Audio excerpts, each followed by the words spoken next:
we showed that you can do this. You can channel global planetary scale sequencing for virus discovery, and it's going to be an engine that's going to go. The more important question is like, what are you going to do with these viruses now, right? What are you going to do with this information? How are you going to integrate that data? How are you going to actually like do something that's going to affect people's lives? That's going to make sure that my daughter grows up where there is no pandemic. In March of 2020, as the COVID pandemic was kicking off, Dr. Artem Babaian decided to focus his attention and efforts in identifying new coronaviruses hidden deep within the Sequence Read Archive, which is a worldwide depository of RNA sequences and has been described as the Library of Alexandria, but for modern genetics. In a matter of only 11 days, he and his team identified over 130,000 new RNA viruses using computational biology and artificial intelligence. This feat can't be overstated if you consider the fact that it took 130 years to discover the first 15,000 RNA viruses. If his work continues to grow at a similar pace, that number will surely be over 100 million by 2030. This work has earned Dr. Babaian the 2023 Gairdner Early Career Investigator Award and has solidified him as one of the foremost experts in the intersection of computational biology and virology. In my time with Dr. Babaian, we discussed and spoke about the fascinating nature of RNA, the origins of life, virus hunting in a sea of data, and the future of biology and artificial intelligence. The following is my conversation with Dr. Artem Babaian. I hope you enjoy it as much as I did.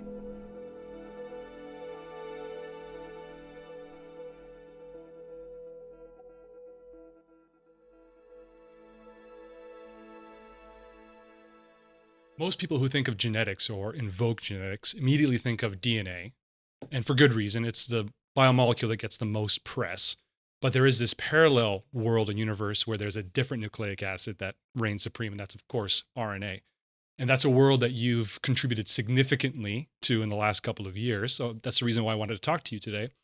But I thought we'd start with the basics. What is RNA? Why is it such a fascinating molecule? And why is it worth studying? Well, I mean, it's a good question. So depending on who you ask, RNA is cooler, more active, and far more important from an evolutionary perspective than DNA. And so RNA is ribonucleic acids. And the classical dogma in molecular genetics is that DNA is kind of the storage mechanism for genetic information for our genes. And that DNA it's kind of like a hard drive where it stores it, but it can't actually do anything with it. And then in between, you have to make the DNA into an RNA copy, so that's called transcription. And then that transcription is then translated by this big kind of molecular machine called the ribosome into the protein. And proteins kind of go out and they do the functional things in biology, right? So you can think of like most of our meat and our bodies are really made up of protein. And that's been kind of, this is called the central dogma of molecular biology. And that's kind of dominated the view of the relative importance. And RNA was kind of in this middle ground where it was neither the main storage mechanism in this thing that we all love or like love to talk about, this symbol we have in biology as the main molecule of genetics. And then proteins, all the functional stuff. And RNA was just this messenger. And I think it was very early on that this kind of raised a contradiction where, which one came first? Right? So was it DNA first? Was it RNA first? Or was it protein first? An important question. There's this hierarchy, right? Yeah. And like usually how we're taught, RNA is this thing that just slides in the middle. Right. But there was this really kind of major discovery. I think it was sometime in the 90s, forgive me if I don't get the year right, that machine, the ribosome, the thing that turns the RNA message into a protein, it's kind of this like conglomerate of both RNA and protein molecules. Right. But the core of that big molecular machine is not a protein, it's an RNA molecule itself. Right? So what that means is that to make the entire world of proteins that, we usually think about biology, all of it requires an active form of RNA. It's almost like this molecular inception. Yeah, exactly. Yeah. So, now you walk this backwards, right? Well, I have an RNA that's carrying genetic information and it's turning it into protein, and it only needs really at the heart of it an RNA molecule to make protein. So why do I have DNA? Right. Right? So DNA is now kind of thought that that's a kind of long-term storage mechanism, and it is chemically more stable, but the active part of genetic information really is in that RNA. And so that kind of gave rise to the RNA World Hypothesis and the idea that all life originated from RNA molecules that were able to self-replicate, and then they gained the ability to make proteins through like a primordial ribosome. Right. And then after that, DNA came along and, won all the fame. But it's just there as this kind of inactive form of genetic information, really. Right. And it's interesting because there's this, like you said, RNA World Hypothesis, thinking or putting forward the idea that RNA was the first sort of biomolecule that then led to DNA. It's interesting because we think about that in prehistoric times, but now we also, I know there are studies trying to identify RNA outside of Earth, right? Yeah. As a biomolecule or a signature for life. If we can find RNA, that might be a signature for DNA, that might be a signature for life. So it's kind of like this, we go back in time, but also looking into the future. RNA has kind of come full circle, which I find very, very interesting. Yeah, absolutely. Now, most of the work that you're a computational biologist and a virologist, would that be safe to label you that way? Yeah, sure. Yeah. What is computational biology? Well, so it means different things to different people. That's right. And I like to say, like, I'm just a biologist who happens to use computers to do the work that I do. I view computational biology much the same way that molecular biology was in the 70s, right? Like, you had this group of kind of like really cutting edge chemistry that were probing the molecular world, and they thought about biology in a very different way. And, if you kind of read back into the history and the account of these early days of molecular biology, they were kind of looked down upon as well. Like they weren't the real cell biologists. This is especially true in virology. That's right. People, fringe biologists. Yeah, right? exactly. Yeah. But they were using this new molecular revolution, right? PCR was invented, and they had this new lens in which to probe kind of the molecular side of genetics. And now I actually think that like we're in exactly a parallel, except we don't have advances in chemistry that are driving it forward. We have advances in computation. And so like I didn't train as a bioinformatician, So one of my favorite jokes on this is what do you do if you want to become a scientist, but you can't do math? You become a biologist. Yeah, perfect. Yeah. So, like, I mean, that's a joke about me, right? Yeah, like, I barely passed high school calculus. But I mean, this was also because I'm really like not good with number operations. Right. But as soon as I got into like algebra in university, I was like, okay, I can do this. Right. And it kind of made sense. Like the idea of proofs and logic, that came much more easily. Yeah.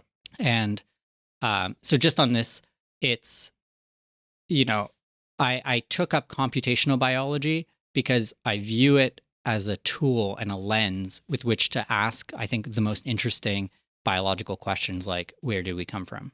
Right. And it's really a function of the time, right? Like you said, in the 70s, in the molecular explosion, PCR restriction enzymes, I often think to myself, or I ask myself the question, what's the greatest advance in molecular biology? I wonder if you agree. I ask others as well. I would say PCR, of course, but also restriction enzymes. Yeah, well, the idea of cloning, right? And then as soon as we can, and then Sanger, I would say, sequencing would be kind of the next one, which is really we're seeing taking off now with like kind of Illumina now. Yeah, that's the last right. 10 years. Long sequence reads, quick, nanopore, that sort of thing. And so, yeah, it really is a function of the time. Like you said, in the 70s, we had molecular. Before that, we had basic microscopy. And now we've got computational, but there's this added layer on top now with artificial intelligence, which is, hopefully we'll get a chance to talk about that as well. You do have connections with Google and AlphaFold helping you to do the sort of work that you do. So let's talk about the Serratus Project. This is something you started in March of 2020, as I understand. What was the impetus to start that project? And it was a rough time for everybody. Yeah. We're all in a unique situation, but you're under pressure, I would imagine. Different types of pressure, right? And so tell us about the Serratus Project. Yeah, I would say like it was probably more of a sense of responsibility than anything else. So, okay, like set the stage, right? We're looking at like March 2nd, 2020. Yeah. We're starting to hear reports of like, oh, this COVID is coming to North America. I was one of the first like stockpiling toilet paper because, I Sure, knew a little yeah. bit about virology to know like we don't know how this is going to play out. Right. And I have a 3-month-old daughter at the time. Okay. And I was actually wrapping up the revisions on a paper. I was working on RNA modifications of the ribosome at the Okay. time. And I got locked out of the lab, right? I'd graduated the September before. I was on soft money as a postdoc in Mhm. the same lab. And that money was going to like run out in like a month or so. And the plan was that I was going to take me, my wife, and my daughter, and we're just going to go on like a van road trip and visit all the national parks in America. Yeah, And then, try booking a park at that time, right? Well, or even after that. it was the uncertainty of it, That's right? right. Like all of a sudden, are we going to take a 3-month-old into this like really uncertain times? We didn't even know, like, is it going to affect children or not? Like, Mhm. luckily it didn't. And so, we just buckled down. And then I had this like really strong feeling of like, I dedicated so much of my life and I felt like I was given so many opportunities to be a scientist. I view it as like this immense privilege that like my job is to explore and do Right. kind of whatever my nose is saying I should do. And then all of a sudden I see something kind of on the horizon that, I think like, okay, I have to contribute to this. Right. You find yourself at this place at this time. Yeah. It's interesting how With this things work. skill set. Yeah, right? exactly. And the tools. And so me and a friend of mine, we were climbing and just had this idea of like, well, what if we just start scanning data that's publicly available and see if we can understand where SARS-CoV-2 came from? Like, did someone accidentally sequence SARS-CoV-2 like in a bat in 2016 Mhm. and that's buried in this database Right. Incidentally online? somewhere. Exactly. Yeah. Right. And so that was the original idea of the project is could we find SARS-CoV-2 in publicly available data? So you had a very specific goal, simply looking at SARS-CoV-2 and the database we're talking about is the the reference sequence archive. Yeah. A huge archive, right? Yeah. People have described it. I've heard you describe it as the Library of Alexandria for modern times, modern genetics. And there's just a little background for our users. We're talking about enormous amounts of data that's being deposited into that and not being necessarily scanned or being gold mined for gold. Well, it's the like long-term archive. Right. And so there was kind of like a second piece that was serendipity here. Mm-hmm. So the Sequence Street Archive had existed at that point, I think, for 13 years, and it had been growing exponentially, right? So that means that every 18 months, the amount of data in the database has been doubling. Right. So it actually exceeds Moore's law in its rate of growth. And at the time, there were something like 10 million sequencing data sets in there, if you include DNA and RNA sequencing data. And that amounted to on the order of about 30 petabases. So that's a 3 followed by 15 zeros. Yeah. It's the equivalent of 60 million gigabytes of raw data. Unfathomable. Yeah. Right. So I calculated if you were to run sequencing machines to generate that volume of data at the time that the data was generated, it would cost between, I think, $3.7 and $14.9 billion just to run the machines. Right. So if you add in personnel costs, sample acquisition costs, we're talking about something like $50 billion research asset that was sitting in a basement at NIH Already or paid for. ENA. Yeah, like the expensive part's done. Yeah. And so in February of 2020, as part of a major infrastructure project at NIH called STRIDES, they had copied all of this data to the Google Cloud and the Amazon Web Services S3 cloud. Right. And I had kind of tinkered a little bit with AWS before. And so I kind of had this feeling, it just seemed very obvious. It felt like the whole thing clicked into place because I knew that the main limiting step was accessing the data. The analysis algorithms were actually really, really fast. We were using Bowtie 2 at the time. Right. But you can't download that data. If I were to, say, have unfettered access to UBC's supercomputer, it would still take me about 8 months to process that data onto the supercomputer and then run maximum capacity.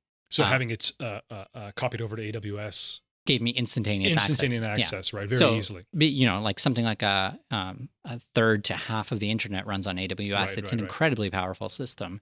And so I knew someone at AWS and I said, listen, like, I think that we can build this out. So I think for about $20, me and my friend like built the first prototype just like on these really, really small machines. Yeah. And we went from 5,000 data sets a day for 50 cents a data set to like maybe 10,000 a day. And we were still sitting at like 10 cents. But like deep in my gut, I'm like, this is going to change how we can do bioinformatics. Yeah. And I just knew I had to commit. So the money had run out. I'd become unemployed. And then I luckily married a scientist. Wonderful. And told her like, congratulations. Yeah, thank you. Then I told her that like, if I can do this, this is our ticket, right? Like I've never, and she's probably heard this a million times. I'm like, oh, this is the big one, right? Like we just gotta do it. Our wives both, yeah.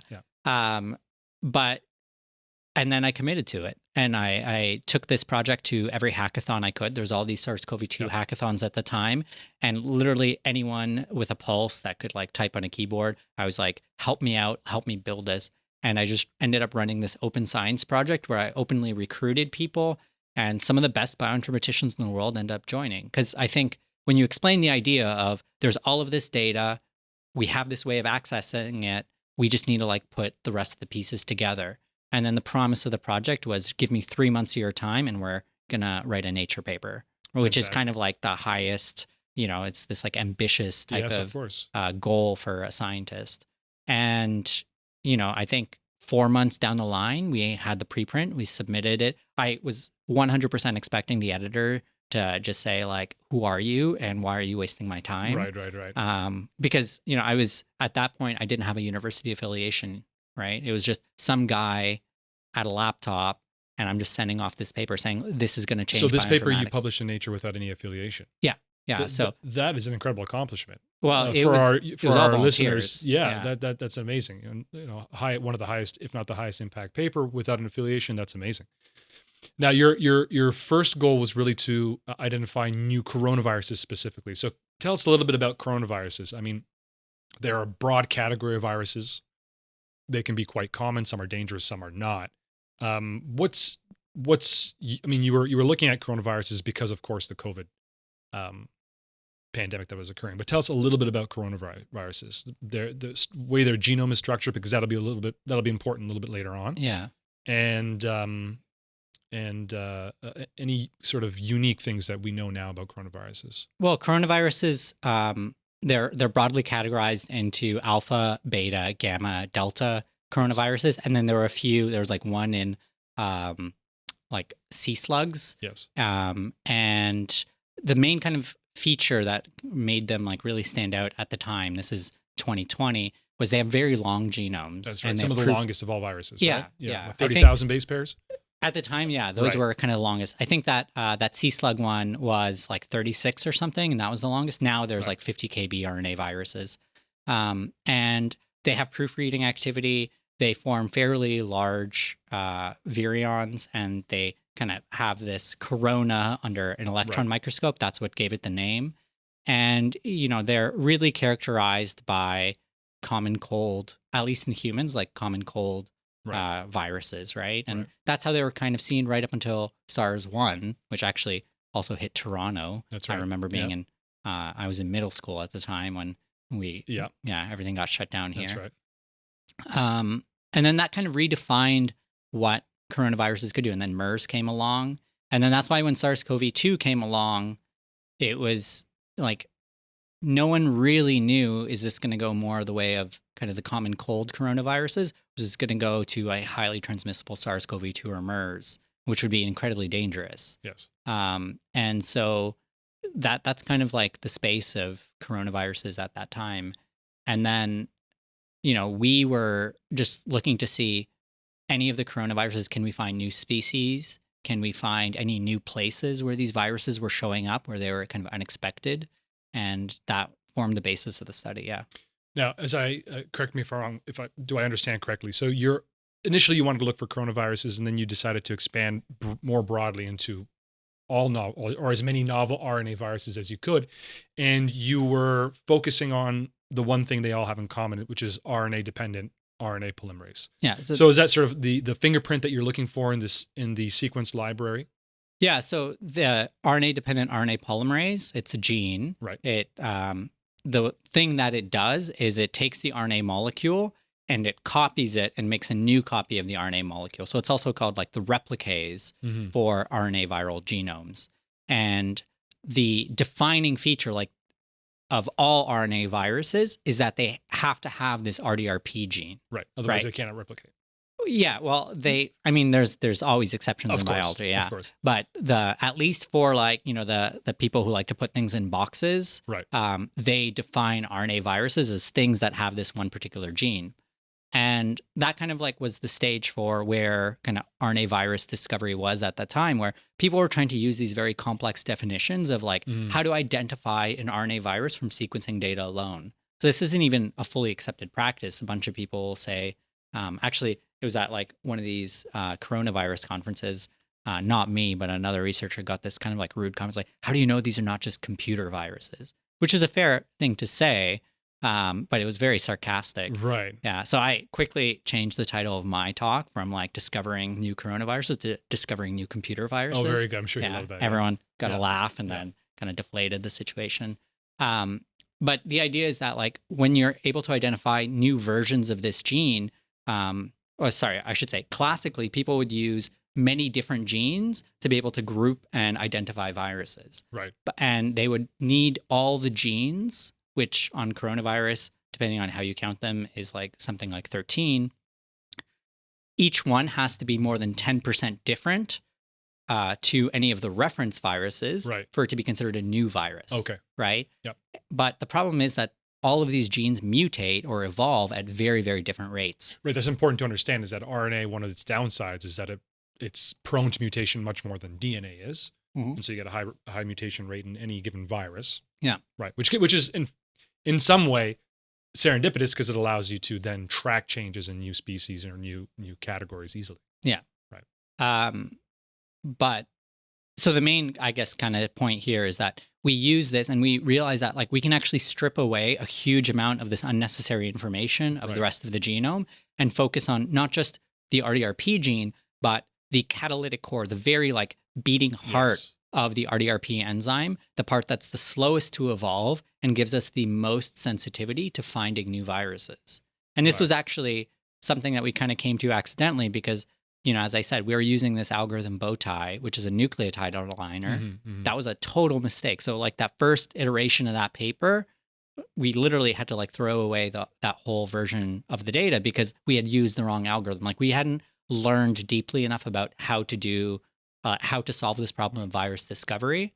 And it was kind of okay if we were looking for things that were close to known viruses, but DNA, you can't, or RNA, I should say, you can't identify differences in sequences as sensitive as you can if you use protein sequences. Interesting. And so for the second version then of the paper, we switched to a protein algorithm and focused on the slowest evolving part of the RNA viral genome, that catalytic core. And we kind of created this barcoding system where all you need is a very short stretch of the core of that enzyme, the RDRP, and you have very, very high certainty of identifying, what this virus is, which species it is, or if it's a new species. So rather than doing nucleic acid alignments, RNA, you're then translating into an amino acid sequence and using that instead as the barcode? Yeah. So we use an algorithm called Diamond2, which is a translated protein search. So how the search worked is we would take the raw data, which is in these short stretches of DNA, and they're only about like 100 nucleotides long. Right. And you would translate them into all 6 possible codons, coding frames for protein. And then you would search those coding frames against the reference database that we built for the 15,000 known RDRP sequences. Right. So the first step is to take those 15,000 and translate those to generate a reference library of coding frames for each one. Yeah. And then you're blasting against that essentially. Yeah, that's right. Interesting. So how did you go from looking at, so this allowed you, is essentially what I'm saying or asking, is that allowed you to expand your frame from just coronaviruses to all viruses. You have this broad spectrum signal that now you can look at outside of just coronavirus. And that allowed you to identify something like 130,000 plus new species in 11 months. 11 days. In 11 days. Yeah. So I must have read a typo somewhere. Yeah. That's so just so our people appreciate it, took something like 130 years to discover the first 15,000 species of viruses. I don't know if that's Species of RNA viruses. Yeah. So 11 days, you 10xing in 11 days. That's right. Is just mind-blowing. Well, we had $50 billion worth of data to use. That's right. Yeah. Yeah. That's a good lesson. That is a good lesson for anybody, science or not. That sometimes that gold mine is right under your nose, under your fingertips in this case. You know, there's a lot of very large virus discovery project endeavors, and they have a lot of merit. But, you know, we accomplished this goal for the equivalent of $24,000 in computing. Wow. Right. And some volunteer time, a good amount of volunteer time. That makes me wonder how many other instances or examples of these gold mines exist. I think it's all there. It's all there. The one thing I'll always preach is we live in this era where you can make radical discoveries in data that's already generated. We're really at a crunch of analysis. We're not at a crunch of data generation. Mm-hmm. I mean, I'm sure a bunch of the AI people will say, oh, we're still data scarce. That's true if you want to build kind of probabilistic AI models. But Sure.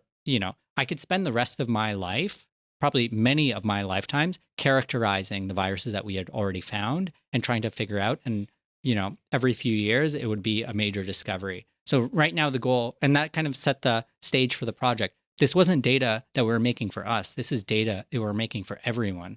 So as soon as we generate any of this data, we release it publicly, and we created an interface, a web interface for everyone to access it, because this isn't really like our discovery to make. This isn't our data. This is data that belongs to the community.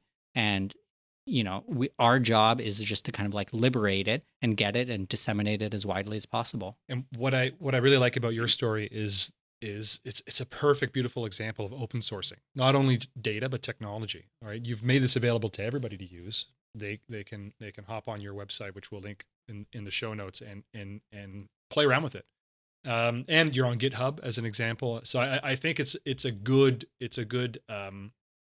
example. It's a good lesson that open sourcing cost nothing. In the short term, you think you might be losing, but look at the great progress that you've made in such a short time. Well, the project would never have happened if it wasn't open source, right? So there was like a really important book that I read. It's called The Cathedral and the Bazaar. Yeah. And it was about the transition of Netscape into Firefox. Interesting. And how they changed their thinking and the way in which they approached releasing code, right? And so it's kind of like almost like a love letter to like the open source community and the Linux community. And that really kind of always resonated with me, because I always viewed science as, as I said, like we are so fortunate to have this job where we literally just get to work on interesting problems. Mm-hmm. And for me, open sourcing and open science is just a way to work and get like minds that are way more brilliant than mine working on the same problem with me. Right. So the easiest thing that like, as soon as we got a little bit of success with the project, if we had this instinct, and I felt it, and I kind of like had this like, oh, is someone using my data? And like, and then I was like, why is it my data? Like, why am I thinking that? You get very possessive. It's that tribal mentality. Yeah, it doesn't help. And I think that like you kind of have to step away from it a little bit and realize like you're a small cog in this big machine of science, and like be kind of happy to play your role. And if that's a layup for someone else, more power to you, because like people are doing things now with Serratus data that, I spend my lifetimes working on this data. I wouldn't have seen that. Right. So that is now its own Nature paper. Right. Exactly. Right. It's interesting. And, science tends to be greater than the sum of the parts. Yeah. And you bring all these things together and you've got amazing results. Right. So another thing I like about your story, or what you've just mentioned as well, is I often tell my students that to be successful in biotechnology doesn't mean you have to work in a wet lab running pipettes all day, or sequencers or whatever it may be. You can be successful doing things in silico on your computer and contributing in other ways too. So I find that to be, a nice motivational touch with your story, because it is true, because there's lots of options for students, and that's one of them. Now, in terms of, actually, let me ask you this question. Why did you name it Serratus? So I'd started it with my climbing partner. Okay. And we like one of our favorite climbs was this mountain Alpha. Okay.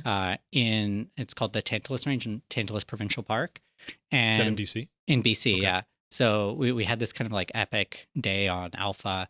And then we were like, oh, I had this tradition from my PhD where I would name all the software that I was developing after mountains in BC.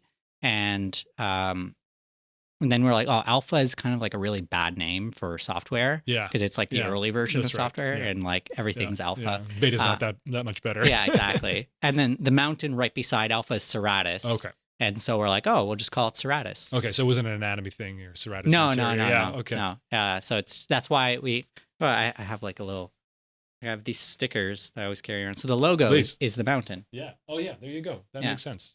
Beautiful. I can keep that? Yeah. Wonderful. Thank you so much. So you're the open sourcing. I know I've heard you make some predictions that if you keep up with the trend that you're on right now in terms of discovery, by 2030, you may have identified and categorized over 100 million different sequences or species. I think that's really conservative. That's conservative? Yeah, very. It was this thing to say because, I was reading these books about like futurism, right? Like Kurzweil. Yeah. Sure. Yeah. And like everything was about exponential growth and Moore's like law. how exactly, right? So like I was steeped in this idea of exponential growth and just kind of extrapolating and being like, okay, where is this going to take us? And, the number's probably going to be closer to like 1 billion by 2030. Is that right? But I was just, I couldn't stomach 1 billion.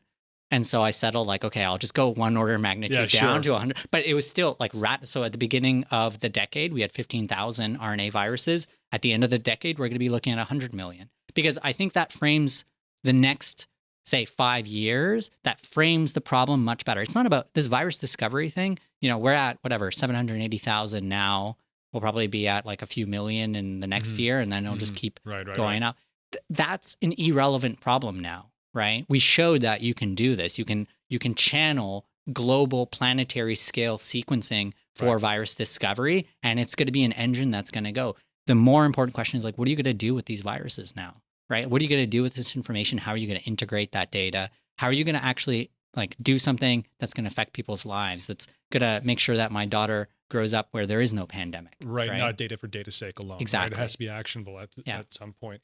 And so you've got this idea of the global genomic surveillance strategy by WHO. So are you feeding into that? Are they tapping into Serratus? So this is that actually is like now an independent project. So okay.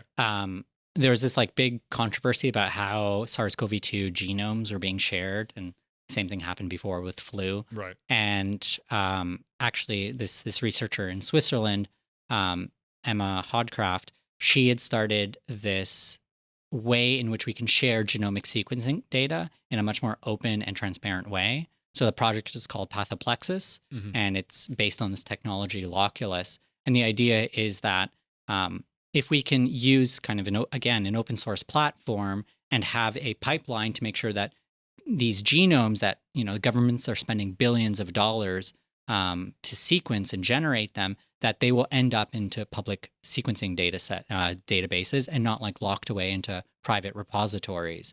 And so that actually ties very, very closely with like the World Health Organization's mission of improving data sharing while also maintaining kind of equitable access to the rewards of sharing and generating the genomic sequencing data, essentially recognizing researchers, especially in the global south, as contributors to significant scientific progress.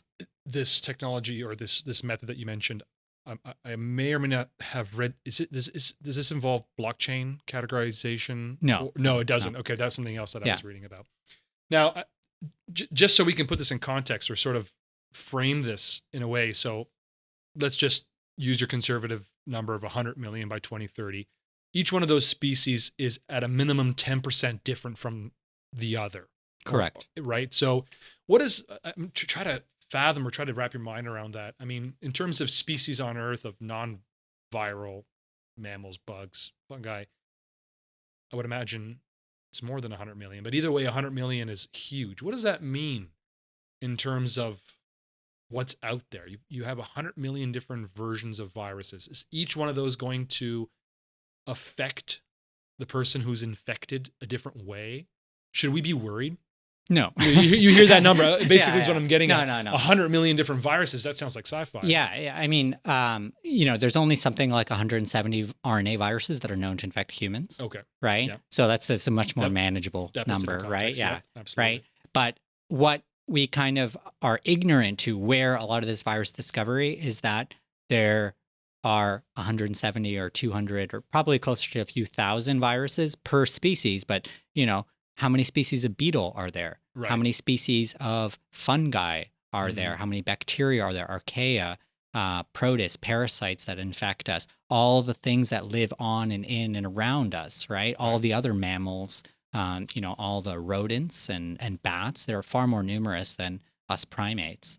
And so all of those animals have their own constellation of viruses, and those viruses on the whole are always changing in the whole set. So even as you go through time, viruses will diverge and new species will arise, old species will die. But as the database is growing, not only are we kind of accumulating this data, we're also creating a time capsule. Right. So like there are viral sequences that are in GenBank from the 50s. There's ones from the turn of the century, right? From extracted archival samples. There's viruses from ancient mummies. And so now we can also go back in time, and those are, could be different species, but those are long gone species. How about viruses that are melting out of glaciers? Sure. Right? Like it's in a little grain of pollen that's deep in a glacier, has been immersed there. The nucleic acids have been stable for 100,000 years, and then it thaws out, and then there you go, you can sequence it. And so all of a sudden you're looking at our past, not just our present. Right. And you can also track the evolution of the virus in time as well. Viruses obviously get a bad rap. Do you think there will ever be a time where we look at some subsection of those viruses as being beneficial, the way we look at the microbiome of the gut?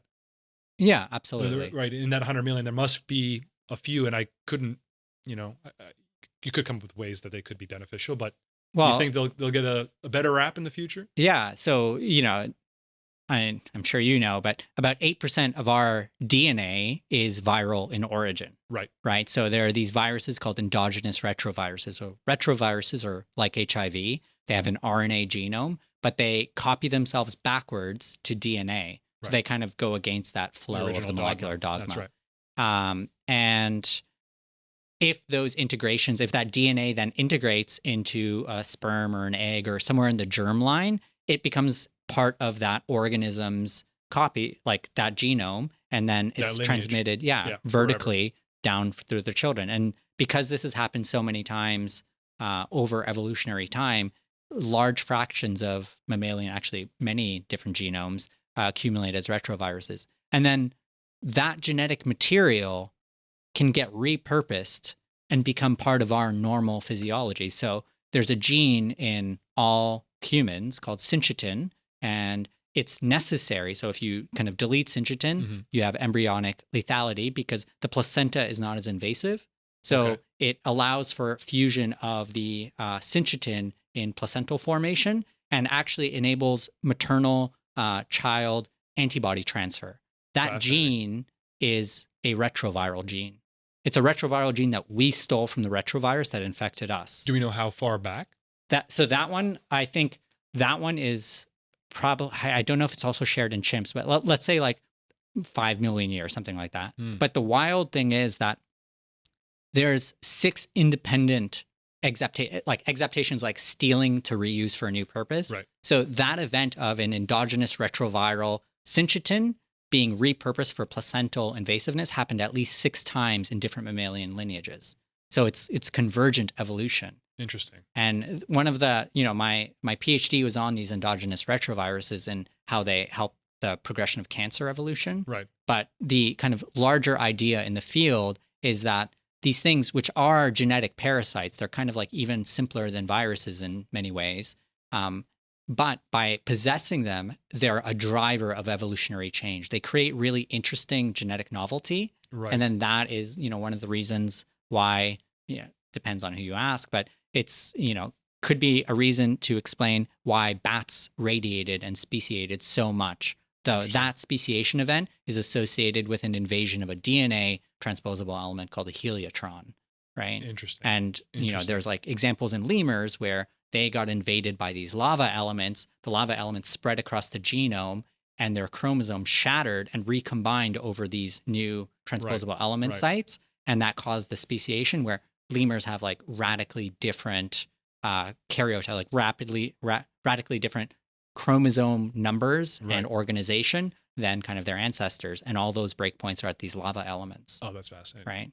So, viruses are drivers of evolution, and transposable elements are drivers of evolution. Because like we coexist with them. Right. So they're necessary. Whether you like it or not. Yeah, exactly. Now, are there any examples of beneficial viruses in terms of transient infection that might have a genome that codes for a enzyme that might impart some sort of benefit? The way we think of, again, gut microbiome? Yeah. Well, what's your horizon for benefit, right? Yeah. So I think there is some evidence that like some viral infections may protect you from other worse viruses. Right. But it's still maybe on the whole bad to have that virus.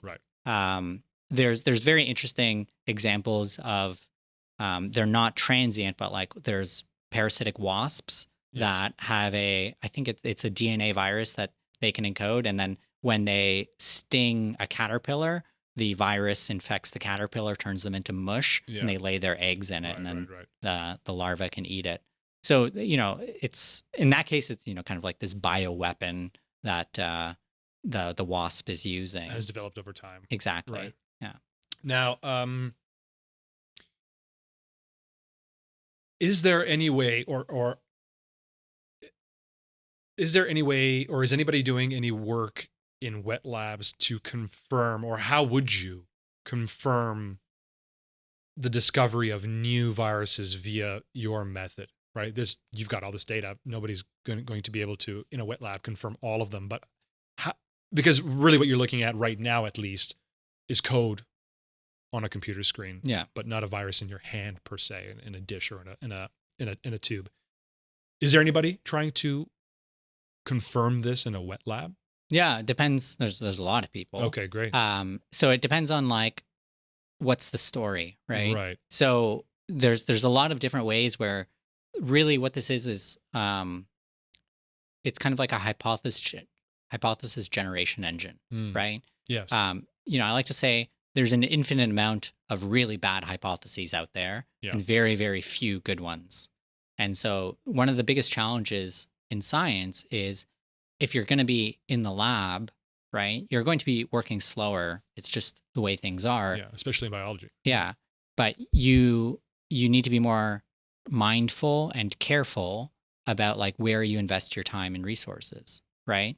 And there is, at least in my experience, there's a lot of people who work on things that are essentially of small effect size, right? And it's good, honest work, right? Incremental progress. Yeah. Very niche. Yeah. But you're going to make this kind of small movement forward. Right. But the beauty of computational biology and the beauty of like a project like Serratus is you're looking for the whopping signals, right? Like you find those signals that really are going to move the needle forward, that are going to redefine the textbook understanding of what a virus is, what a virus can do. You find these giant, things that it's worth spending 2 years of your time getting one particular answer. Yeah, you're looking for the wow signal. Yeah. If anybody out there is, into astrobiology or that sort of thing, the SETI. Yeah, the wow signal. Yeah. And so that's actually what I'm talking about when I'm saying like we're going to have 100 million of these. Like the data discovery part, that's solved in my eyes. Really, it's how do you distill down to like what are going to be those insights that are really going to move the needle forward? What's going to change our view of virology? What's going to change our view of biology, right? And for me, those are going to be things that show up in like really unexpected places or associated with really crazy phenotypes. Yes. Or the viruses themselves are radically different by some measure, right? But I like to say to all my students, right, like I have this copy of the virology textbook, right? And then like I'll hold it up and I'll say, well, take a look at your data. And if the textbook can explain your data, then it's probably not interesting. But if your data is contradicting this textbook, that's worth your time. Absolutely. That's a great lesson. Yeah. Absolutely. So you brought up the question early on of what practical benefit or use is this data? There has to be some sort of effect or something actionable. I see two things. I see from a biotech perspective, we might learn something that we can take advantage of in the lab from a virus, right? Or, clinically. So how do you see this sort of data benefiting sort of clinical situations? Somebody might show up to an ER with some unknown viral infection. Do you see a sort of situation in the future where we can sequence that individual's viral RNA and blast it against your data and be able to come up with some sort of treatment? Yeah, in quicker in real time, essentially. So, okay, but let's, we can take a step back, right? So we have this RDRP. That's like the main thing that we're looking at. Right. And we have hundreds of thousands of examples of these RDRP. We're going to have millions soon, right? What we can do is say, make a prediction of like which antivirals would work against which RDRPs, right? So then when you have, say, some obscure virus showing up, you have a lot of training data. You have a lot of insight into, okay, we might not have seen exactly this species of virus. This might be totally new, but the 10 things around it, they all should respond to ribavirin, right? So okay, we don't know what's going to work, but maybe this antiviral will work in this patient. And what I view the field going towards is there's actually an analogy with genetics, right? Like early genetics, we were looking for simple genes of large effect size where one gene caused the phenotype, cystic fibrosis, right? Those were easy to identify because you had one thing that led to the disease. One SNP, single nucleotide polymorphism. Yeah. And what was much harder to do was complex genetics, saying, okay, you don't have one SNP, you have 1,000 SNPs, and they don't all contribute this whopping effect size. They all have a small effect size, but the cumulative effect of these 1,000 SNPs is a major change in phenotype. And I actually think virology is going to a very similar place where we've identified and have a good overview of, say, these 170 RNA viruses that are prevalent and cause overt phenotype that's obvious and proximal to infection. What we don't know is, well, if the phenotype is distal to infection, if you get infected and the phenotype happens 6 months, a year, 10 years down the line, that's much harder to predict. Yes. If this virus is in an animal reservoir and you get one case per province per year, then you don't have enough cases or enough data points for this not to be some kind of one-off anomaly. But if you can accumulate data over time, if you can integrate the data effectively, you can start to see emergent patterns. There's a really good story where it was a pharmacist who first recognized HIV. And she recognized it because she was in charge of prescribing. It had to go through the CDC, and she had to prescribe these very potent antifungals, right? And they had to ask for this prescription. Right. And she noticed, she was the first person to write a memo and say, there's an unusual pattern of histoplasmosis, these fungal lung infections, and something is up. The CDC should investigate. And that ended up being HIV. Interesting. By that point, HIV was already in America for at least 10 years, right? So this thing was burning under the radar. No one saw it. It was just these sporadic cases of, what eventually got called AIDS. But it took someone seeing the pattern to then recognize that we're actually living through a pandemic. Interesting. I think that was in New York. Was that in New York? I think that she recognized, I think she was working probably in Atlanta, but she was writing the scripts, I think, for New York. Yeah, it was like New York, San Francisco patient cohorts. Gotcha. Now, what about on the flip side? Rather than looking at treatment, how do we comb through your data or the RefSeq or the sequencing archive and try to predict which of these viruses will be dangerous?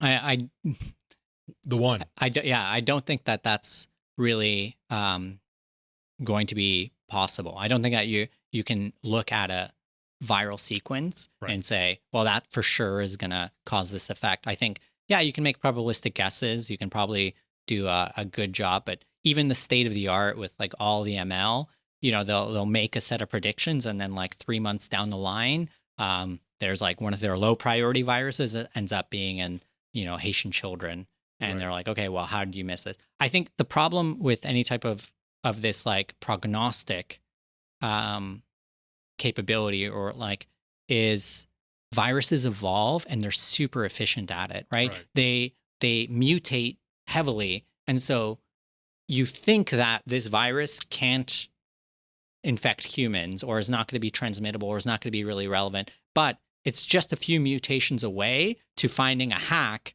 that can overcome that barrier that's preventing it from going into humans. That's right. Right? So like, we're always going to be behind the 8 ball. I think the best thing that we can do is, how do you identify these viruses and these emergent patterns as quickly as possible so that you can respond more effectively, right? That everyone has this like, oh, you know, when the next pandemic is declared in 50 days, we want to have like all these responses, and we want to have everything on the, like, ready for you know, treatment options and everything. But to me, I'm like, well, that's already past the point of like meaningfully acting, right? It's not day 0 when you recognize the pandemic. That's already probably 2 or 3 months too late. Right? How do you recognize the pandemic at minus 30 days of when the emergency is declared? When this is like just entered into humans, just caused a small cluster of cases where you can actually have meaningful public health measures, right? Like, if you can just ask, say, you know, a building of people, like, hey, can you just watch for fever in this building before it turns into like, you know, goes into like a public area, like a mall or something like that, and really takes off. So let me ask you about AlphaFold, because anybody who's in biotech has heard a lot about it recently. A subsidiary or a branch of Google. I think so. DeepMind was a independent company that was then acquired by Google. Right. And so, what is AlphaFold, and how was it valuable to you? So AlphaFold is it's a AI. It's a machine learning algorithm. And what it does is it takes protein sequences as input. So like you take that DNA, you turn it into protein, and you get a string of sequences. Right, your primary sequence of amino acids. Exactly. So fundamentally, those protein sequences, like if you just, not all proteins, but a lot of proteins, if you just express them in pretty much any system, they'll spontaneously fold into larger structures. That's right. And those structures are really how those proteins and the chemical side chains of them act on the physical world to do some kind of function, like replicating RNA. Right. In biology, form is function. So the shape of that protein is very important for what it does. And it's dictated by that primary sequence. Yeah, like if you're a pore and you want to transport glucose across the cell membrane, you look like a pore. Better look like a pore. Yeah, exactly, right? Like it's a very like, well, that's, you look at it and you're like, well, that's what it is. Like I can see it with my eyes. Or the flagella on a sperm, you look at that and you instantly know it's a molecular motor. Yeah, exactly. Yeah. And so what AlphaFold can do is take that primary sequence, and it's trained on hundreds of thousands of crystal structures that have accumulated for about 20 years. So another one of these, like, all of this work, all of this accumulated effort, billions of dollars went into generating these crystal structures. And those ended up being the training data to take any arbitrary set of primary amino acid sequences and tell you what the structure is. And it could do it really efficiently, remarkably so. And accurately, right? Yeah. So just so people appreciate, and there was a time when PhD students, their whole project would be to classify the shape of a protein through X-ray crystallography and that sort of thing. And now that problem is being solved a lot 5 quicker. minutes. 5 minutes, right? I don't know if when you were going through undergrad, there was this initiative that may have had something to do with AlphaFold. It was a gamified sort of... Fold it. Yeah, you know where I'm going with this. Yeah. Where you were sourcing undergraduate students to try to predict the shapes of these proteins by playing in 3D and trying to get, you know. Well, that's using a different type of neural network. Sure. Yeah. A meat neural network. Yeah. Yeah. Right. And so AlphaFold. So how does it roll into Serratus? So, you know, there's a lot of hype in a lot of like science. Sure. And I think for about like 6 months, I was just like, oh, okay, well, you know, I was busy. Yeah. And and then we actually had this side project. Well, it's not a side project. It was a whole kind of other arm where we were looking for other types of infectious agents, not RNA viruses. This group of infectious agents called viroids. They're kind of like one step down in complexity from RNA viruses, but they're also RNA-based organisms. And we recognize them because they have these RNA genes, these ribozymes on them.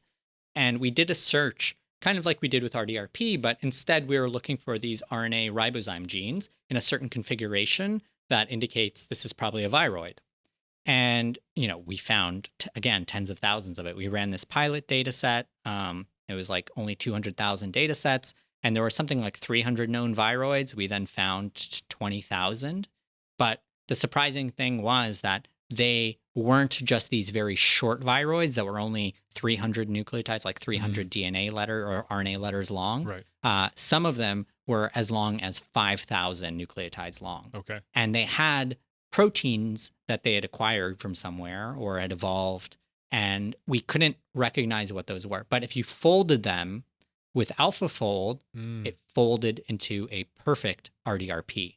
And so all of a sudden, we had found these viruses, because they have an RDRP, they're viroids by their genome organization. Right. But they have this RDRP that makes them a hybrid between, it's actually the bridge between viroids and viruses. And this was unknown prior to your work? Yeah. These were we were the ones that nailed that one. So that's actually now a new phyla of RNA virus. That's the highest order of classification for RNA viruses. So before I forget, this is fascinating. So you, the sequence that you translated and used AlphaFold to sort of analyze ended up being a perfect RDRP. But how different was the sequence itself from the sequence that you see in viruses? So there's something called the twilight zone and the midnight zone of amino acid comparisons. So if you take any random protein and align it to any other protein, on average, you're going to get about 20% of the residues matching. Right. If you do this for DNA, you'll get about 56 to 60% of the residues matching, because you only have 4 letters to choose from. There's only so many permutations. Exactly. Yeah. Right. So that's called like the limit. It's often called the twilight zone at 20%. Okay. These amino acid sequences, they were at 18 to 15%. So they were beyond the cusp of what you could recognize with the algorithms that we were using. So they're completely unexpected. They were invisible. Wow. Right. And so that actually, that changed everything, because what that told us was that, we'd found this 130,000 RNA viruses. We processed 5.7 million data sets, but and we kind of had this clue already.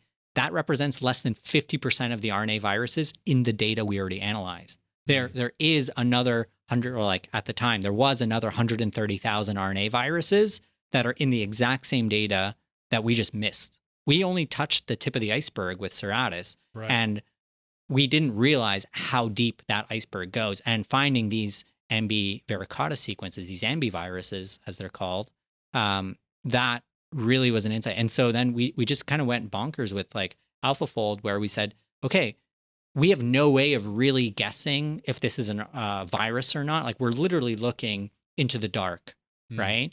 And so what we did was just use AlphaFold at scale. It was a ridiculous project. It's amazing. It's like you open one curtain and all of a sudden you've got this other perspective by which you can look at these sequences. Well, the analogy I like to use is we're standing in 100 football fields in pitch black, and we have a candle, and we can only see what's in front of our candle.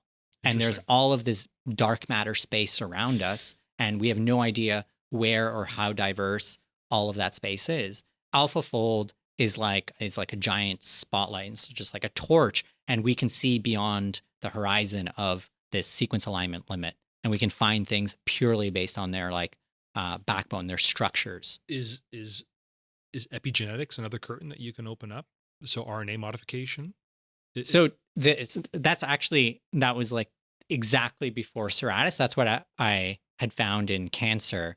I'd found, I guess you could say it's, an epi-transcriptomics. So ribosomal RNA modification that was different in cancer cells versus normal cells in something like 40% of colorectal cancers. And you can find signatures of RNA modifications, but they have to be a very particular class of RNA modifications where they obstruct what's called the Watson-Crick interface. Yeah. So when you're generating sequencing data, you do it by actually synthesizing new DNA using the reverse transcriptase enzyme. Right. But like cDNA, and then if the RNA is modified where the base is being read and copied using reverse transcriptase, or if it blocks reverse transcriptase at all, then reverse transcriptase introduces an error. Right. And so there's a certain class of RNA modifications that you can read out just because it introduces an error profile with reverse transcriptase. Right. But those, unfortunately, are fairly rare errors. So most of the time when people talk about epi-transcriptomics, they actually are looking at the other side of the RNA molecule on the backbone or on the, either it's pseudouridine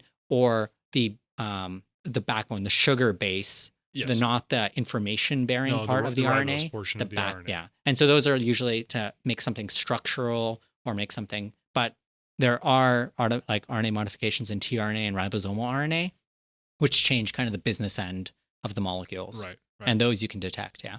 So I heard you more than once now refer to viruses as organisms. Yeah. Are they alive? What's your read on that? Your opinion of that? Let's see. Are viruses alive? Mm-hmm. Yeah, why not? Like I never understood why wouldn't they be alive? Yeah, I've always found that interesting too, because it is an organic thing. You've got carbons and oxygens, and it's not inorganic. It does require a host, but it can replicate. So I don't know. I would actually go one step further. I would actually say that transposable elements are alive as well. Okay, right? Interesting. So for me, like we live, like our genome is full of transposable elements. About 50% of our genome is made up, and 8% of that is the retroviruses. So, fine. A subset of those are dead. They have lost the ability to replicate. They're no longer biologically active entities, right? They don't undergo evolution. They don't change. They're inert. They can be repurposed, right? And then they can become integrated into like another organism or another kind of functional unit, fine.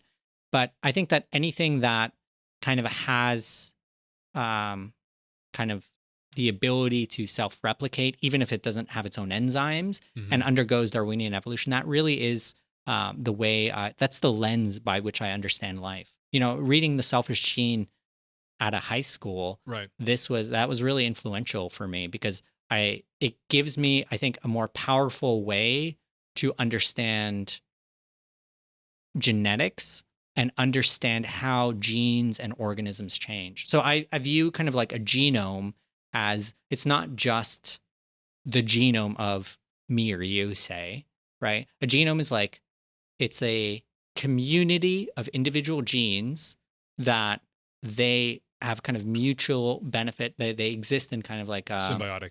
Yeah, a symbiosis. In the same way that like the mitochondria, like is the mitochondria its own organism and its own, like, is it a symbiote of the cell? It and has its own DNA. Yeah, mitochondrial DNA. It has its own ribosome. Right, that's true. So like, these are nice kind of like discussions to have over beer. Yeah.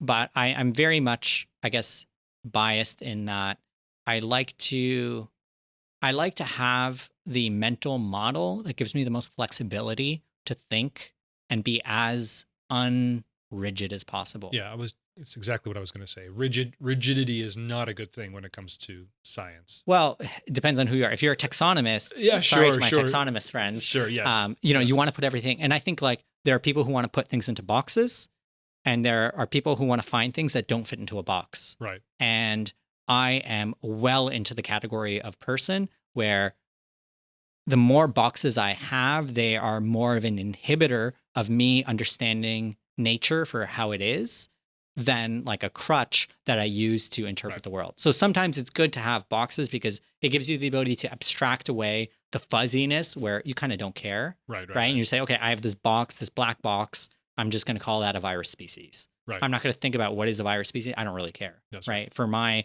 purposes for clinical medicine, most of the time it doesn't matter. That's right. Like strain level variation, that matters more.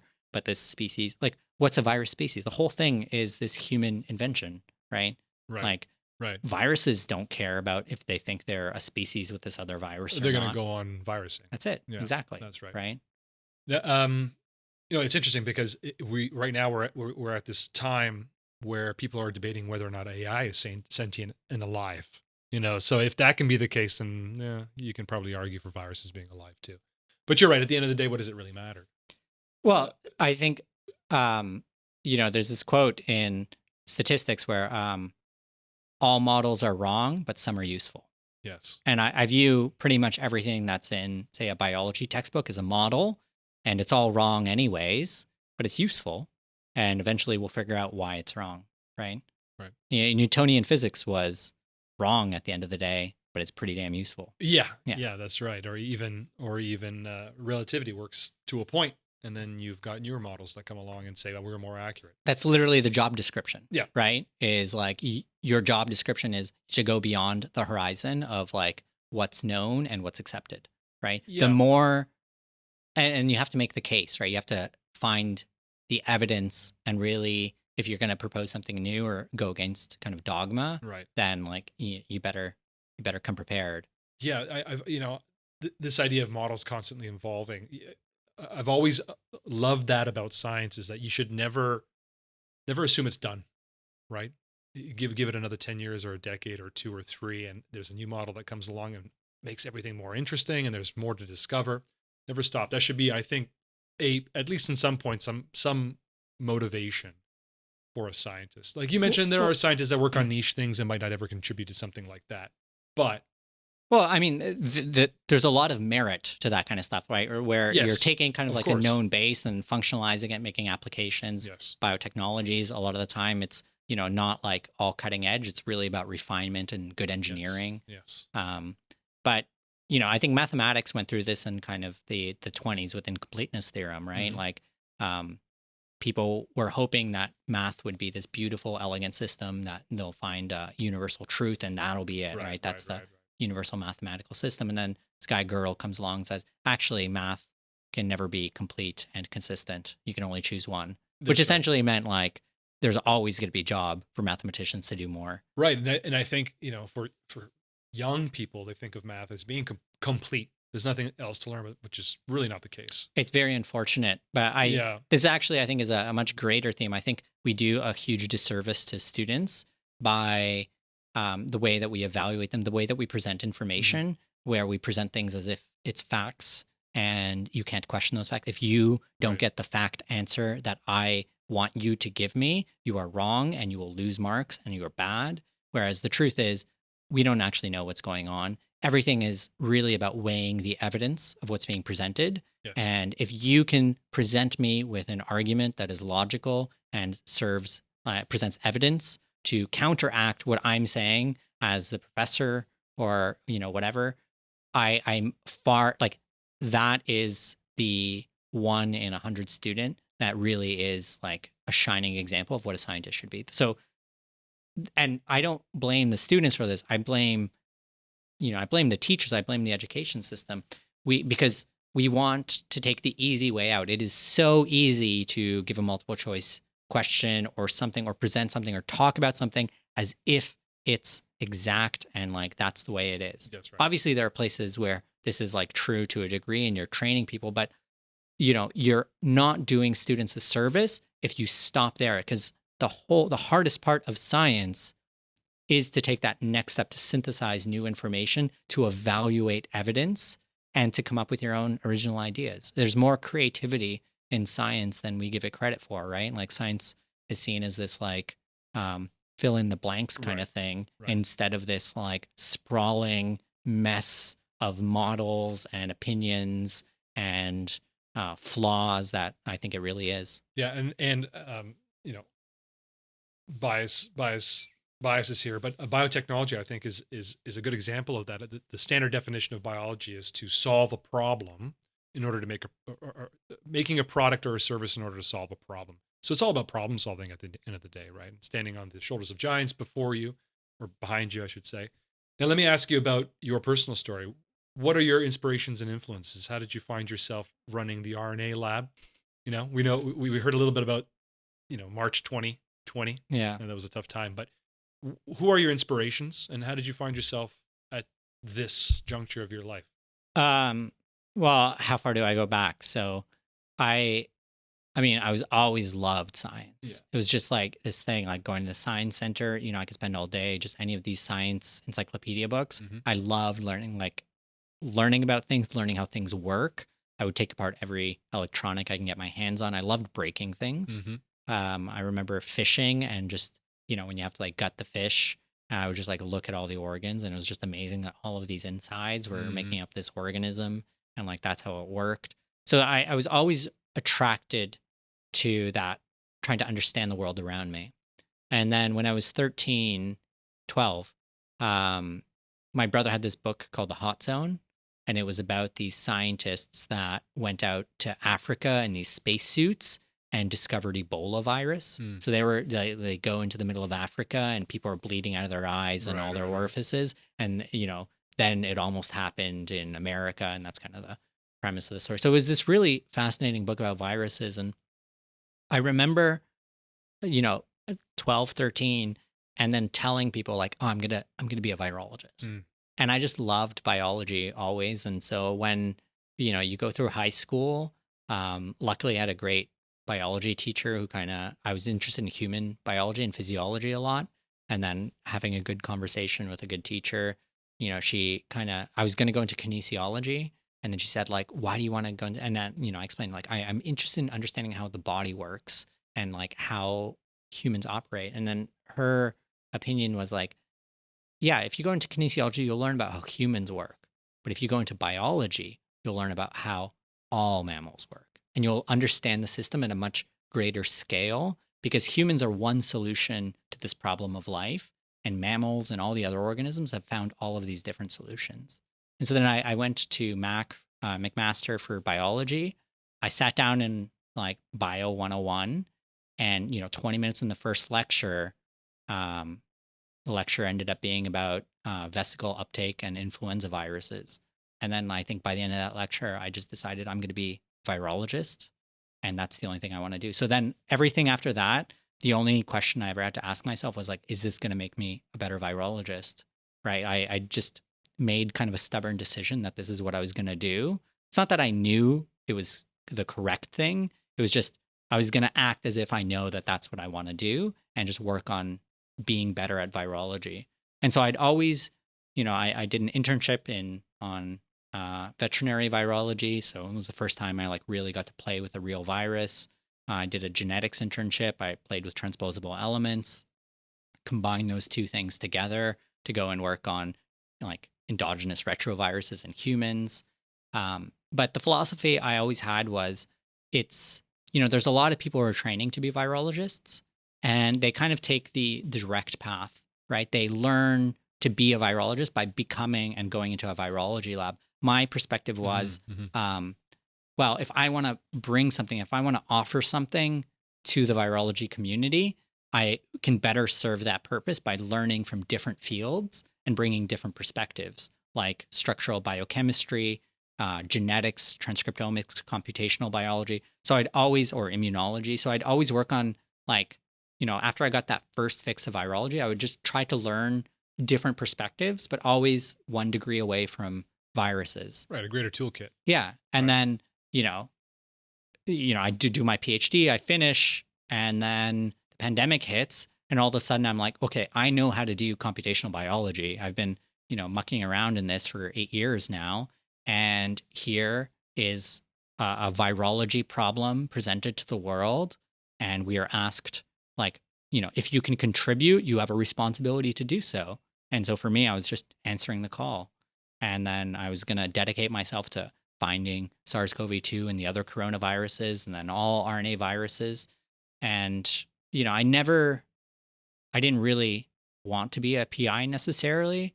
I just wanted to be a researcher, really. Me and my wife are both scientists. She'd make a great PI, and I'd love it if like a lot of the response, and I could just be like the grudgy. She's also postdoc. a virologist? No, so she's a cell biologist. Gotcha. Yeah, and geneticist as well. And so, I did this investment. I spent about a year and a half kind of working on Serratus on spec, took a postdoc in Cambridge, showed up to Cambridge, and essentially quit and said, hey, thanks for bringing me over here. I know we said we're going to do cryo-EM, but I have this other project that I want to do. And then my supervisor, Alan Warren, it's like exactly the right person in my life at that time. And what an amazing supervisor. His advice was, the best thing you can do as a postdoc is run away from your supervisor. If you think that this is your shot, you take that shot, Right. Take the year. And if it doesn't work out, we'll have a second year and you can learn cryo-EM, because He was the best in the world at this type Yep. of cryo-EM. And, we'll come back to it. So he brought me over to Cambridge and let me just do my own thing. And so I kind of immersed myself in the RNA community in Cambridge, finally got the paper published. It was like a slog to get it through, or reviewer number 3. And the paper was published. It gets all this press, right? It's on the CBC. And I see that there's a job opening at Toronto for a computational virologist, right? And I was You're a just story of perfect timing. yeah, it's better to be lucky than good. Absolutely. So it's even better than that because the paper was accepted, like the paper was published. We got the first round of press, and I did a story for the CBC, but it got delayed because of the trucker protest. So there was like 2 weeks where it didn't go online, and then after 2 weeks it goes online. And I didn't want to write my cover letter for U of T until that story went online, so I could just say like, "Hey, I made it to the CBC. Give me a chance." And the story goes online. It was like 6:00 in Cambridge. I put my daughter down. I sit down at my laptop and I'm writing the cover letter. And the chair of the department emails me, says, "Hey, I just saw your story on the CBC. You should apply for this position." That's amazing. And then 30 seconds later, I respond back and I say, "I'm writing the cover letter for this right now." Yeah. He responds back, "Spooky." And that was my first and only faculty interview, and that's it. Wow. So, that's amazing. You just got to be lucky. So that's the best advice I can give to people is like, be really lucky, and then things work out beautifully. You have to understand sometimes that things are out of your control. Yeah. And that's a freeing thing sometimes, to just step back and, I don't know what's going to happen in this moment, but I'm going to put myself out into the universe. Nothing hokey pokey here, but I think that you can't worry about it. That's essentially what I'm trying to say. Yeah. Like, the anxiety of like the uncertainty of the job market and all of this, like it would, I'm the type of person that like that it could completely unravel me if I let myself think about that too much. And so my goal for all of schooling was never, I want a good grade. I struggled in school when I wanted good grades, but when I changed my objective to, I just want to be a really good virologist, and I viewed classes as not like an evaluation of me as a person. I'm like, how good is my training? How am I training? And I use that as a feedback mechanism. Yes. All of a sudden, all my grades went really, really well because I was no longer thinking about them. I was just solving the problem that was facing me, and that's it. I think that's very well said. And you can apply that to different things too. Now we're getting outside of the realm of science, but that's okay. You need to remember why you're doing things sometimes, you start a project, don't necessarily focus on, I want this project to be the best. Just remember why you're doing it. In your case, you wanted to be the best possible virologist, and things lined up for you because you kept that original goal in mind, which was absolutely true and innocent in a sense, and it worked out for you. So you mentioned job market. Let me ask you this. So where do you see, so for young, recent graduates or undergraduate students coming up through science right now, what do you see the job market looking like in the next 10 years? Or maybe let me ask you this way. If you were an undergrad studying biology now, you'd probably still be interested in virology. Maybe, maybe not. But your sense of the lay of the land, what's going to be popping up in the next 5-10 years of interest? Well, you could say that I'm biased, but the really beautiful thing about starting your own lab is no one can tell you what to do, right? So the things that I do, those are the things that I, like in my heart, believe like that's the thing that's going to matter, right? So like I could open a wet lab and go through that hustle. Yeah, it's going to be a lot of work, and sure, that's always been the dream, but I really view right now we have this new lens with which to understand the microbial world through sequence analysis, through computational biology, through AI. And that's the thing that's going to move the needle forward. This is the ongoing revolution. Like people talk about these like paradigm shifts or revolutionary times in science. Like we are in the middle of one right now. And for me, like I'm 100% invested in just doing this thing because I could do anything, right? Like I can go and study plant morphology, and if I thought that really was going to be the future, and obviously there's a lot of good things to be done in plants and agriculture, but um, yeah, study and understand, because, think about this. Think about the scale of the discovery that we made with RNA viruses. That, if you read the Serratus paper and you read a virology paper, you're not seeing the writing on the wall. What we did was we took probably one of the most best studied enzymes on the planet, RDRP, and we took the collection of all RDRP that everyone in the world had ever characterized, Right. and then we increased that by an order of magnitude in under 2 weeks. So why just RDRP? No, you can do this for any enzyme. You want, that's a very good point. right? Like, Mm-hmm. think of any industrial process. There are hundreds of thousands or many orders of magnitude more of those industrial enzymes that are out there in public available sequencing data. And then the question is, how do you distill down to like, well, that's the one that is going to destroy the plastics in the ocean. That's Right, the one that's going to get rid of these fungal pathogens that are destroying our crops. Or this is going to give us a new class of antibiotics that's going to overcome antibiotic resistance, right? Yeah. We train as biologists, and we have major problems that are presented to the field, to biomedicine. And this is a new lens with which to address those problems. And so for me, Serratus is just the beginning. And I view, and I'll preach this all day long.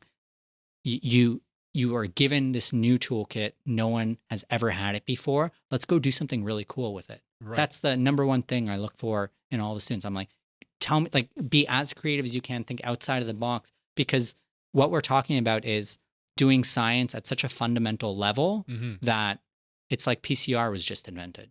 We are Right. going to have a different, like, the way in which we think about biology is going to be different 5 years from now.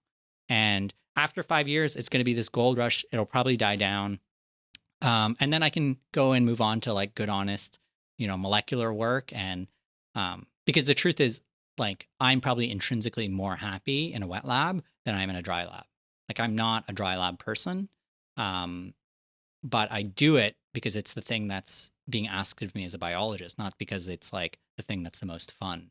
I actually think that dry lab biology is mentally much more taxing than wet lab biology. I would agree for sure. Well, it depends on who you are. That's true. I love to work with my hands. Right. So like for the lab, one of the first things I bought was a 3D printer. And I'm like, this gives me something I can do with my hands. I can make Sure. components, lab components, and a lot of modeling of viruses, as you can imagine. So you mentioned students coming up to you and dealing with students. What do you think is let's say the number one quality or skill that somebody in a computational lab or dry lab needs to be successful? What do you value as a PI in students that approach you for positions? What's the number one thing you look for? Probably like philosophical alignment. Like, why, every interview starts with the same question, and it's, why do you want to be a scientist? Right. And then, there's a wide range of answers to that question. All of them are valid, obviously. But, if you're going to like align with me, if you're here for the same intrinsic motivations that I'm here for, I know that we can build a scientific relationship, right? That like we can align and we'll go through this journey. And I know that like the type of advice that I'm going to give that student is going to be something that student is going to be able to respond to. I don't view like, it's not about me selecting a student. It's about kind of finding the people that you can adequately work with. Grades, okay, fine. Like grades, actually, I think there's a good indicator. I don't care so much about your grades. I care about what your electives are, right? For me, that's a much bigger indicator because like, what do you choose to do given, okay, there's always the easy option. You can take some bird classes. You can do some stuff just to like boost your GPA. I would rather have a student that like gets a C in differential equations and then their answer of like, well, why'd you take differential equations? You're in biology. Well, I thought it was useful. Like that's a great answer because you're taking the hard route, right? You're not taking the easy route, and right away you're tolerating failure, which is probably the other thing that is this personality trait that you can't guess is so many, I think, students this is this thing of like everyone has to be fantastic, and the students are really, really smart and they're hardworking, but they're not given opportunities to fail.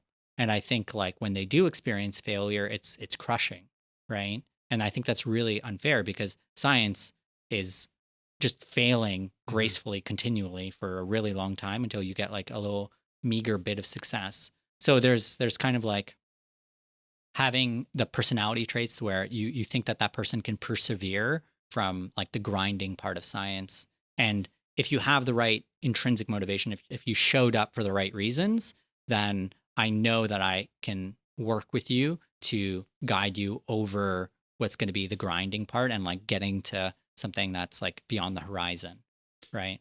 Perseverance, looking for a challenge, and willing to fail. Yeah. Yeah.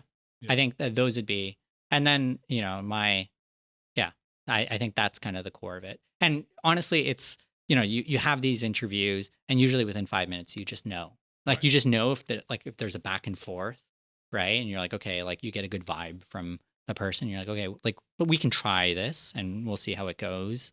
The best thing that I've also found was just giving them a problem and saying, there's no deadline on this. Here's some uncharacterized virus. Just tell me whatever you can. And, if, well, I guess if the first instinct you have is like, well, I don't know what to do, and then I'm not going to do it. And I'm like, okay, well, I can't help you there. Right. But if you're like, right. okay, I'm going to try something and what creativity can you get to address this problem that's an impossible problem? Because all we're dealing with are impossible problems. I think lay people or people who are not in science don't appreciate the amount of creativity that's involved, even on a day-to-day basis. Just being resourceful in the lab. Something, silly example, something breaks in the lab, you need to fix it. Some duct tape, some cellophane, and that was one of my best, like kind of interviews. Yeah. Was I had a co-op student come in, and she was asking to come into the lab with me. And I was explaining what the Millicue, like this machine that makes ultra pure water is. And there was like a loose they nut break down on all the it. time. Yeah, exactly. Yeah. And I was explaining, I was like, oh, it's not turning on. And she looked at it, kind of like looked at the component, the hose is connecting it. We opened it and she screwed a nut in. I was like, oh, that should fix it. I was like, you're going to be a fantastic scientist. You have that mindset of like, oh, it's not working. Well, okay, I can fix it. I can think about this thing. It's not this big expensive machine to me. It's a bunch of components. They have a logical operation. Right. I can intervene on the operation. I can perform my experiment and it'll fix it. Maybe it won't fix it. Okay, but if it doesn't, no harm. Sometimes you break a machine. It happens. Yeah, it all happens. Yeah. Absolutely. We've all been there. Yeah. Very well said. So tell us a little bit about the RNA Lab, how people can get in touch with you. Are you hiring, looking for students? Always. Yeah. Always, yeah. So creative individuals. I also have merit problems on the website. And the idea being that like, even if you think your CV is not strong, it's a set of like hard computational problems. Okay. And most of them don't have answers. Okay. Almost all of them don't have like a real answer, but it's more of it's more of an exercise in like the amount of how would you approach a problem with no answer? Right. And like, what's your rationale and thinking? And the idea being that like, that's probably the most important measurement. Like, are you going to take the time to really try to, the unfortunate thing is you get so many just CVs and blanket kind of cover letters like, Right. Hello, Dr. Babaian. And then like your name is a different font than the rest of the letter. Oh yeah. Yeah. Sure. So, and a lot of times like, they could be a really qualified person, but when you get 50 of those every week, there's no way to resolve. So, like the first real challenge is like, get my attention, right? So like, that's the problem is like, you want to send this letter. How can you demonstrate that like you want to get, and it's not just for me, I would say this for any PI is like the first problem you have to solve before you can like get to the scientific one is you have to get this human being's attention. Eyeballs on your email. Yeah, exactly. Yeah. And like, it has to be more than a cursory or right to the junk. Right. And still, even then, 50% of them will be right to the junk. And yeah, this is something that I try to impart on my students is that take a little bit of pride in what you're doing. Yeah. Even if it just means, putting a little bit of lipstick on your resume so that it looks better. Yeah. At the end of the day, it might be insignificant or immaterial, but at least the pride shows through. and you've put some effort into it, and I think that is valuable. Yeah, absolutely. Yeah, so the website is rnalab.ca. The lab is the laboratory for RNA-based life forms, and then all my contact info is on there. And there's like instructions on how to contact PIs. So Fantastic. Artem, it was absolute pleasure talking to you. Oh, it was great. I can't believe the time flew by. It feels like we just started. Very quickly. Yeah. I hope we can do it again sometime. Yeah, me too.